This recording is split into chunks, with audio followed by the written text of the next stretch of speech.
Buenos días, soy el doctor Hermán Esteban Ordóñez, docente de la Cátedra de Semiología de la Facultad de Medicina de la UNT, y hoy nos convoca este tema de la materia, que es el examen físico de las venas yugulares. Vamos a pasar al desarrollo del mismo. Vamos a comenzar diciendo que las venas yugulares son dos venas que se extienden a ambos lados del cuello como constituyentes de los troncos venosos brachiocefálicos que van a desembocar en la vena cava superior. ¿Qué va a comprender el estudio semiológico de las venas yugulares? Este es el orden que vamos a seguir para su estudio. Vamos a estudiar de ellas el llenado de las yugulares, el colapso inspiratorio, el pulso venoso y el reflujo hepatoyugular. Llenado yugular. Tenemos que recordar que en condiciones normales toda vena ubicada por debajo del plano del corazón se encuentra llena y toda vena ubicada por arriba del plano del corazón se encuentra vacía. ¿Dónde está este plano cardíaco? Está a la altura de la aurícula derecha y lo vamos a denominar o conocer con el nombre de plano o eje flebostático. Como no es accesible desde el punto de vista semiológico este plano o eje flebostático, vamos a recurrir a un reparo anatómico al cual sí tenemos acceso desde el punto de vista semiológico y que no es otra cosa que un plano que vamos a denominar plano de Lewis, que pasa a nivel del ángulo de Lewis. El plano de Lewis pasa por el ángulo de Lewis y es el plano que vamos a considerar como eje cero o punto cero de la presión venosa. Sabiendo que entre el plano de Lewis, repito, siempre paralelo al piso, ¿sí? O sea, siempre horizontal, y el eje flebostático o nivel de la aurícula derecha, hay una distancia aproximada de 5 centímetros. Si al paciente le hiciéramos el examen de sus venas yugulares en posición de pie, en condiciones fisiológicas nunca llegaríamos a ver la columna venosa. Es por ello que se recurre a un pequeño artefacto que es inclinar el cuerpo del paciente hasta los aproximadamente 30 a 40 grados, lateralizarle la cabeza y observar qué sucede con la columna venosa a ese nivel. En condiciones fisiológicas, esta columna venosa de la vena yugular no debe sobrepasar los 2 centímetros o 2 traveses de dedo por arriba de la clavícula. Ese es un llenado yugular normal. Aquel que no supera los 2 traveses de dedo por arriba de la clavícula con el paciente con su cuerpo inclinado a 30 grados. ¿Sí? ¿De qué depende el llenado de esta vena? De que la vena esté permeable, es decir, de la permeabilidad venosa y de cuánto haya o exista de presión venosa central. ¿Qué alteraciones puede tener este llenado de las yugulares? ¿Sí? Puede ser que el llenado venoso supere el nivel normal que acabamos de mencionar, es decir, que con el paciente ubicado en la posición que acabamos de describir, el llenado de las yugulares supere los 2 traveses de dedo por arriba de la clavícula. Si eso sucediera, el paciente tiene ingurgitación yugular. Ingurgitación yugular, entonces, redondeando, es el llenado venoso por encima del nivel considerado normal, que es el que ya hemos descrito. ¿Qué posibilidades hay con respecto a la ingurgitación yugular? Que comprenda a una sola de las yugulares o que el llenado o ingurgitación yugular sea bilateral. ¿Por qué es importante distinguir entre una ingurgitación yugular unilateral con una ingurgitación yugular bilateral? Porque las causas que los provocan son diferentes. En el caso de que nos encontremos con una ingurgitación yugular de una sola de las yugulares, pensamos en 2 probabilidades. O esta vena tiene una compresión extrínseca o esta vena tiene una obstrucción intrínseca. Entonces, causas de ingurgitación yugular unilateral la constituyen la compresión extrínseca de la yugular o la obstrucción intrínseca de esta vena. ¿Qué causas hay de compresión extrínseca de las yugulares? Ejemplos, los tumores cervicales, de diversa naturaleza, por ejemplo de la tiroides, por ejemplo tumores de origen ganglionar, tumores del vértice del pulmón, pueden provocar una compresión extrínseca de la vena yugular y provocar su ingurgitación de un solo lado. ¿Qué otra posibilidad hay? Que comprima por fuera a la vena y provoque su ingurgitación unilateral. Una dilatación patológica de la arteria aorta a nivel de su callado. La dilatación patológica de una arteria recibe el nombre de aneurisma. En este caso, la arteria comprometida es la arteria aorta a nivel de su callado, es decir, que el aneurisma aórtico de su callado, por compresión extrínseca, provoca ingurgitación yugular unilateral. Si fuera del lado izquierdo, se denomina signo de González-Sabatier. ¿Qué otra posibilidad habíamos dicho como responsable de la ingurgitación yugular unilateral? Que la vena tenga una obstrucción, pero en este caso intrínseca. ¿Qué puede obstruir intrínsecamente una vena? La formación de un coágulo intravascular en la luz de dicha vena, proceso que conocemos con el nombre de trombosis. Es decir, la trombosis o coagulación intravascular, cuando afecta a una vena yugular, provoca la ingurgitación unilateral de la misma. Resulta que el paciente, en lugar de tener ingurgitada una yugular, las tiene ingurgitadas a ambas yugulares. Es decir, que el paciente tiene una ingurgitación yugular bilateral. Acá la situación se modifica, las causas son distintas.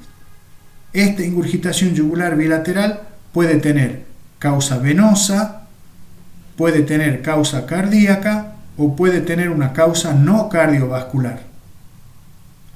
Entonces, veamos, ingurgitación yugular bilateral, pero de causa venosa. ¿Qué tiene que suceder para que ambas venas yugulares, ambas, estén ingurgitadas y esa causa sea de causa venosa? ¿Dónde tiene que estar la obstrucción venosa para que se ingurgiten ambas yugulares? Tiene que estar a nivel de la vena cava superior. O sea que tenga una obstrucción, pero en este caso la vena cava superior, por una compresión extrínseca o por una trombosis de la vena cava superior, provoca una hipertensión venosa, ingurgitación yugular, pero en este caso de ambas yugulares. ¿Qué otra posibilidad existía? Dijimos que podía haber ingurgitación yugular bilateral de causa cardíaca. ¿Qué patologías cardíacas pueden terminar provocando ingurgitación yugular bilateral? En primer lugar, la insuficiencia cardíaca derecha o global. Es decir, un corazón derecho que no es capaz de mantener un volumen minuto adecuado y genera de manera retrógrada éxtasis circulatorio. Este éxtasis circulatorio o enlentecimiento circulatorio termina provocando una ingurgitación yugular bilateral. La insuficiencia cardíaca global, es decir, de ambos ventrículos, se comporta de igual manera, provocando éxtasis circulatorio venoso, ingurgitación yugular bilateral. ¿Qué otra causa cardíaca tenemos de ingurgitación yugular bilateral? Patologías que involucren al pericardio. Como ustedes bien recuerdan, el pericardio es una membrana serosa que recubre al corazón, posee dos hojas, una hoja visceral y una hoja parietal. Estas hojas tienen entre sí una pequeña e imperceptible cantidad de líquido. Cuando ese líquido pericárdico aumenta, hablamos de que la persona tiene un derrame pericárdico. Y cuando ese derrame pericárdico alcanza un determinado volumen, esta persona tiene un taponamiento cardíaco. Es decir, esta acumulación de líquido entre las hojas del pericardio genera una alteración en la función diastólica o de llenado del corazón, impidiendo un llenado normal, provocando éxtasis circulatorio retrógrado, y ese éxtasis circulatorio retrógrado, producto o consecuencia del taponamiento cardíaco, genera ingurgitación yugular bilateral. ¿Qué otra causa cardíaca que también involucra al pericardio tenemos de ingurgitación yugular bilateral? La inflamación del mismo o pericarditis, pero no cualquier pericarditis, sino las pericarditis que curan y en la reparación o curación del proceso inflamatorio generan tejido fibroso retráctil que provoca una verdadera constricción cardíaca que lleva a la disfunción diastólica, es decir, una dificultad para el llenado cardíaco que provoca éxtasis circulatorio retrógrado e ingurgitación yugular bilateral. Es decir, el otro ejemplo son las pericarditis constrictiva, por ejemplo, la que se produce durante la sífilis, por ejemplo, durante la tuberculosis, son ejemplos de pericarditis constrictiva. Finalmente, otra causa de ingurgitación yugular bilateral, habíamos dicho que podían ser estas causas no cardiovasculares. Son aquellas causas en las cuales se produce un aumento de la presión intratorácica que impide un retorno venoso adecuado. Este aumento de la presión de la presión intratorácica que impide un retorno venoso adecuado puede estar provocado por, vamos a citar ejemplos, un enfisema pulmonar. Un paciente enfisematoso puede tener un aumento en la presión intratorácica, dificultad en el retorno venoso, ingurgitación yugular bilateral. De la misma manera se comportan los grandes derrames pleurales. Los grandes derrames pleurales, por aumento de la presión intratorácica, pueden provocar ingurgitación yugular bilateral. Y de igual forma, los neumotórax hipertensivos, es decir, cuando hay acumulación de aire a tensión en la cavidad pleural, aumenta la presión intratorácica y aumenta o provoca ingurgitación yugular bilateral. El segundo punto a estudiar en la semiología de las venas yugulares es el denominado colapso inspiratorio. ¿En qué consiste el colapso inspiratorio? Una persona, si yo le pido que inspire profundamente, esa inspiración profunda va a provocar un aumento de la presión negativa intratorácica en relación a la presión atmosférica. Este aumento de la presión negativa intratorácica va a llevar a una dilatación venosa de las venas intratorácicas con aumento de su capacitancia. Recordemos lo que era la capacitancia. La capacitancia es la capacidad de modificar el volumen con escasa modificación de su presión. Las venas cumplen ese requisito. Las venas son vasos de capacitancia o de reservo o reservorio. Aumentan mucho su volumen y no modifican demasiado su presión. Entonces, inspiración profunda, aumento de la presión negativa intratorácica en relación a la atmosférica, aumento de la capacitancia venosa de las venas intratorácicas, entre ellas a la vena cava superior. El aumento de la capacitancia venosa de la vena cava superior va a provocar un aumento del retorno venoso de las venas yugulares y va a llevar este aumento del retorno venoso a su colapso. Este es el proceso normal. Inspiración profunda, aumento de presión negativa intratorácica, aumento de la capacitancia venosa de las venas, en este caso de las venas cavas, colapso por aumento del retorno venoso en las mismas. Eso es lo fisiológico. ¿Qué puede suceder desde el punto de vista patológico? Es decir, cuáles pueden ser las alteraciones del colapso inspiratorio de las yugulares. Puede suceder que este colapso esté ausente. Por más que el paciente inspire de manera profunda, no se produzca un aumento del retorno venoso. Ausencia de colapso. Las venas yugulares permanecen iguales en la inspiración profunda. Eso puede suceder cuando existe una obstrucción a nivel de la vena cava superior, que vamos a denominar síndrome de la vena cava superior. ¿Qué otra causa puede provocar una alteración del colapso? ¿O qué otra alteración del colapso podemos encontrar? Podemos encontrar que en el momento de la inspiración profunda, en lugar de producirse el colapso como era lo que esperábamos, se produzca un aumento de la ingurgitación de la vena yugular, un aumento en la altura de las mismas. Esta respuesta, contraria a lo esperado, es una respuesta paradojal, que se denomina pulso venoso paradojal o pulso venoso de Kussmaul, es decir, un aumento de la ingurgitación yugular en el momento de la inspiración profunda en lugar del colapso.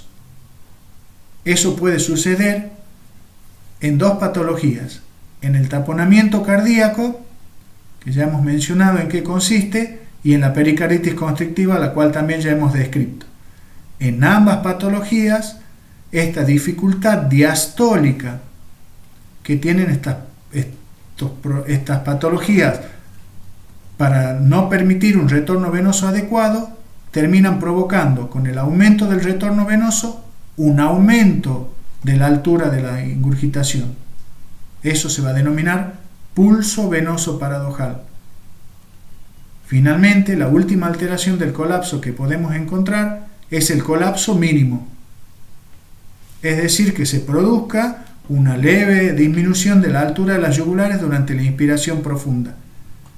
Mínima. No colapsan por completo, sino que disminuyen su altura sin colapsar. Esto sucede cuando existe una insuficiencia cardíaca derecha. Las venas se encuentran reflexionadas, el aumento de la capacitancia no alcanza una magnitud tal como para provocar el colapso y solamente se produce pero de manera mínima. Repasando entonces, alteraciones del colapso inspiratorio, ausencia del mismo en el síndrome de la vena cava, aumento de la ingurgitación, respuesta paradojal o pulso venoso paradojal de Kussmaul en el taponamiento cardíaco y en la pericarditis, o colapso mínimo en la insuficiencia cardíaca derecha. El tercer punto a investigar o a estudiar en las venas yugulares recibe el nombre de pulso venoso. ¿Qué es esto de pulso venoso? Recordemos un poco de fisiología. En condiciones fisiológicas, el pulso venoso, o la circulación venosa, mejor dicho, es no pulsátil. ¿Qué significa? Que para que circule la sangre venosa se producen una serie de fuerzas que la impulsan, pero que no son pulsátiles. ¿Cuáles son ellas? Una primera fuerza que vamos a denominar vis a tergo, que no es otra cosa que la presión postcapilar remanente. O sea, la sangre pasó del extremo arterial al extremo venoso del capilar, le queda un resto o residuo de presión al cual vamos a llamar vis a tergo y hace o contribuye en parte a la circulación venosa. ¿Por qué más circula la sangre en una vena? Circula por la contracción de la masa muscular, que actúa como una verdadera bomba muscular que impulsa la sangre venosa. O sea, la contracción muscular es la segunda fuerza que impulsa la sangre venosa. Y el tercer motivo por el cual se produce un desplazamiento de la sangre venosa es por la presión negativa intratorácica que se produce durante la inspiración, que aumenta la capacitancia y aumenta el retorno venoso. Entonces, si acabamos de decir que la circulación venosa no es pulsátil, ¿por qué hablamos de pulso venoso? ¿O a qué vamos a llamar pulso venoso? Vamos a llamar así pulso venoso a una serie de elevaciones y depresiones que se producen en la pared de la vena. Pulso venoso entonces es una serie de elevaciones y depresiones que se producen en la pared de la vena y que no son otra cosa que la transmisión retrógrada de la actividad mecánica de las cavidades derechas del corazón. Entonces definimos nuevamente a ver si nos hemos entendido. ¿Qué es pulso venoso?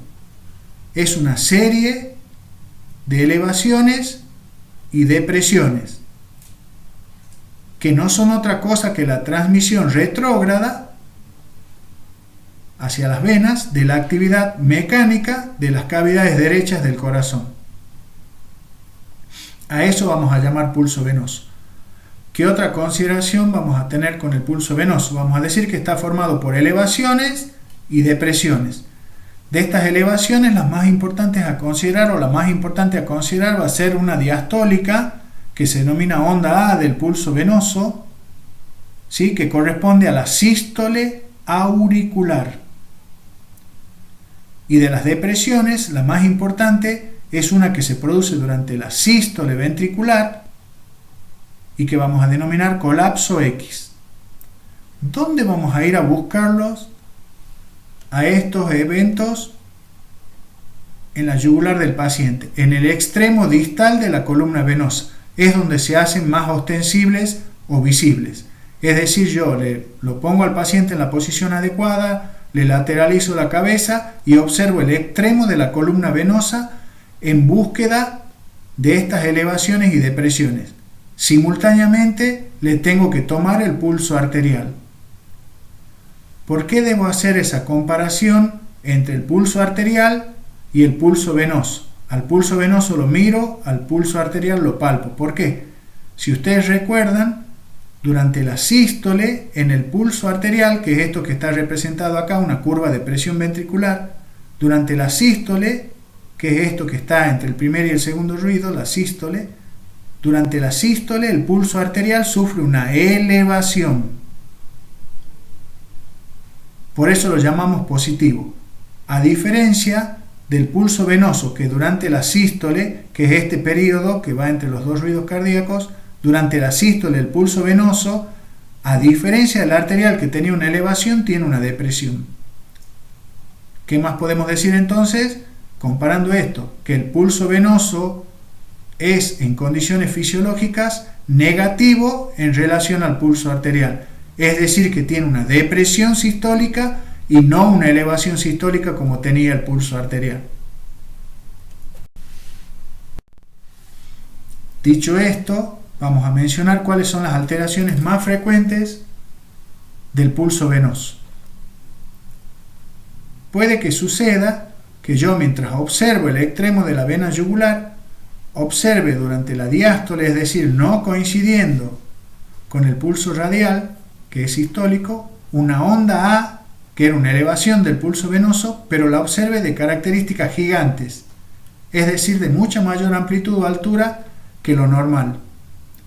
Eso va a suceder, como recordamos que la onda A estaba generada por la sístole auricular, cuando la sístole auricular sea muy enérgica. Entonces, onda A gigante, sabemos que la onda A es la sístole auricular, se produce con una sístole auricular enérgica. ¿Qué condición tiene que existir para que la sístole auricular sea tan enérgica? Una estrechez de la válvula tricúspide. ¿Qué es una estrechez tricuspidia? Es una apertura parcial de la válvula tricúspide. Si la válvula tricúspide, en lugar de abrirse por completo, lo hace de manera parcial, genera una dificultad para el vaciado auricular. Entonces se va a producir una onda A de mayor amplitud, que la vamos a denominar onda A gigante, y va a ser la traducción de esta estrechez tricuspidia. Puede que la onda A, esporádicamente y no de manera continua, adquiera el aspecto de un cañonazo, es decir, un gran ascenso de manera esporádica en la misma. ¿Cuándo va a suceder esto? Cuando existe un bloqueo a la conducción del impulso eléctrico entre la aurícula y el ventrículo, de tal manera que se produzca una disociación de la actividad mecánica de la aurícula en relación a la del ventrículo.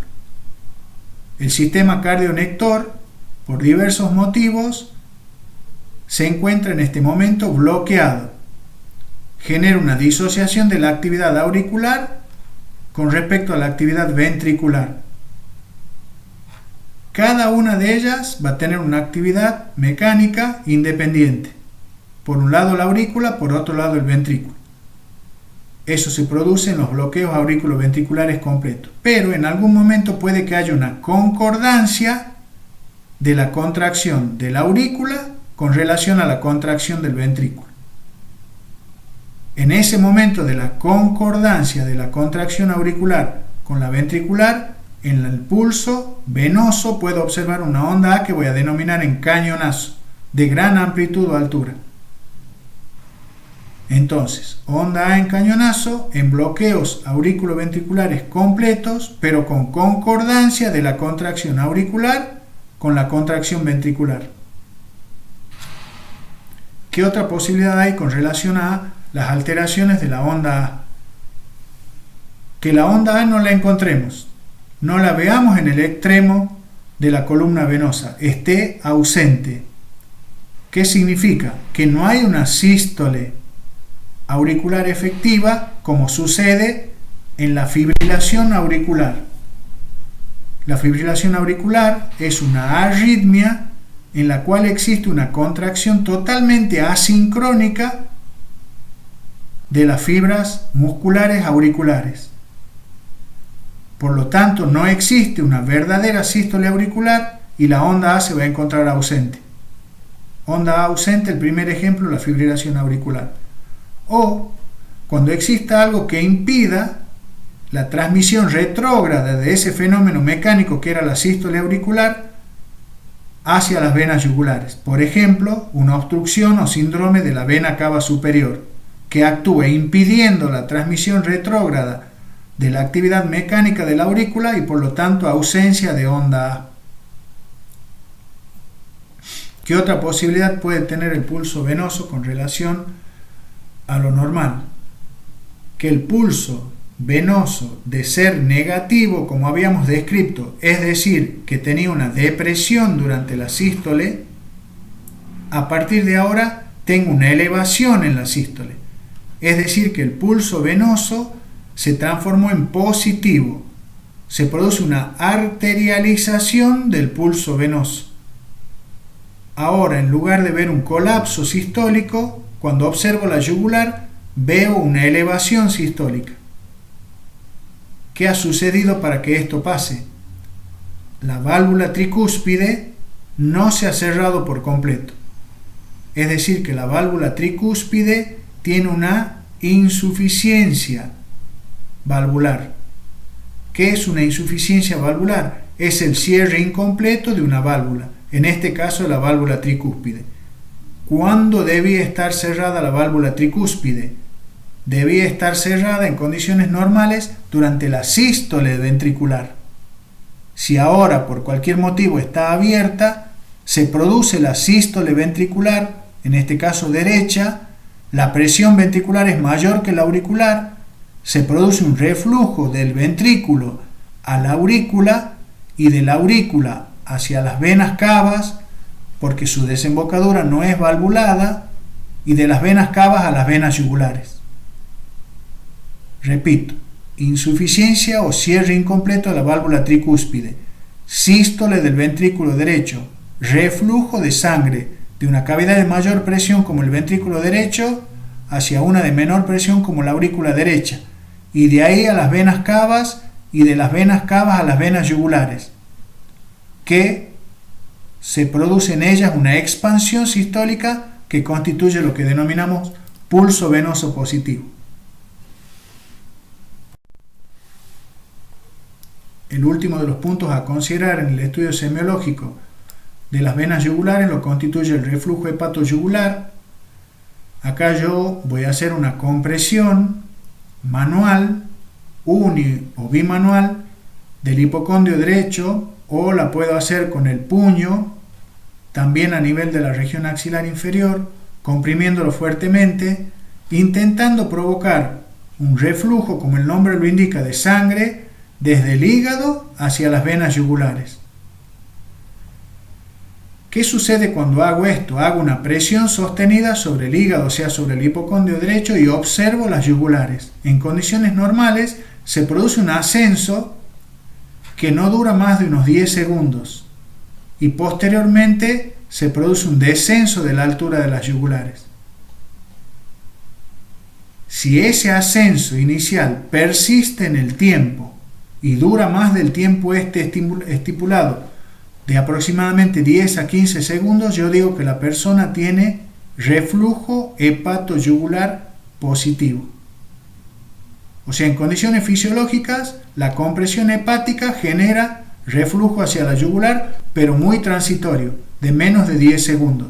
Si su duración se prolonga, yo digo que el paciente tiene reflujo hepatoyugular. ¿Qué indica esa prolongación o persistencia del reflujo hepatoyugular? O que el paciente tiene una insuficiencia cardíaca derecha, o un derrame pericárdico, o bien tiene una pericarditis constrictiva o tiene obstruida su vena cava superior. Intentemos hacer ahora una integración sindromática. Sabiendo qué es lo que estudiamos de las yugulares, intentemos ver qué va a suceder en los distintos síndromes con respecto a las mismas. Por ejemplo, en la insuficiencia cardíaca derecha, por ejemplo, en el síndrome de obstrucción de la vena cava superior o en las pericardiopatías. ¿Qué pasará con las yugulares atendiendo a todas estas variables que tenemos que estudiar de las mismas? Empecemos por la insuficiencia cardíaca derecha. ¿Qué vamos a observar en un paciente con insuficiencia cardíaca derecha en relación a sus yugulares? En primer lugar, va a tener ingurgitación yugular, es decir, la altura de las yugulares va a superar los 2 traveses de dedo por arriba de la clavícula, y esa ingurgitación yugular va a ser bilateral, con venas tortuosas que pueden llegar hasta el ángulo de la mandíbula o a veces superarlo. Entonces, en la insuficiencia cardíaca derecha, el paciente presenta ingurgitación yugular bilateral. ¿Qué más tiene en la insuficiencia cardíaca derecha el paciente? El pulso venoso está presente. Es normal, siempre y cuando conserve el ritmo normal del corazón. El colapso venoso inspiratorio, que se obtenía con la inspiración profunda por aumento del retorno venoso, es mínimo en estos pacientes. Y tienen finalmente reflujo hepatoyugular positivo, es decir, persistencia del reflujo hepatoyugular. La otra posibilidad es que la persona tenga una obstrucción de la vena cava superior que genere un síndrome de la vena cava superior. ¿Qué va a tener de particular un síndrome de la vena cava superior en relación al estudio de las yugulares? Estas personas van a tener ingurgitadas ambas yugulares, es decir, tienen ingurgitación yugular bilateral, a la cual se le va a agregar ingurgitación de las venas de los miembros superiores. ¿Sí? También se le va a agregar, por el éstasis venoso, cianosis en el área tributaria de la vena cava superior.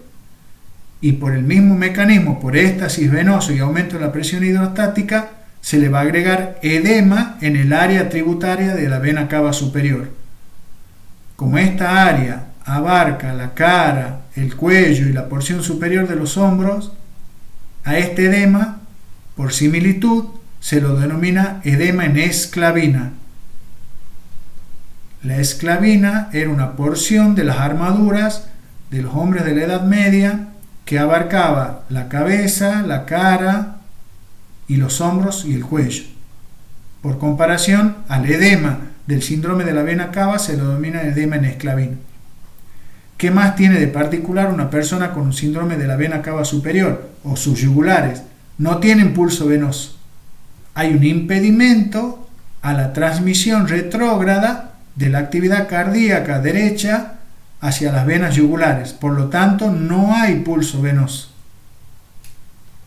Y por el mismo motivo, si yo le pido que inspire profundamente en búsqueda del colapso inspiratorio, estas personas inspiran profundamente, pero no se produce el colapso porque no se transmite esta presión negativa intratorácica en la vena cava obstruida.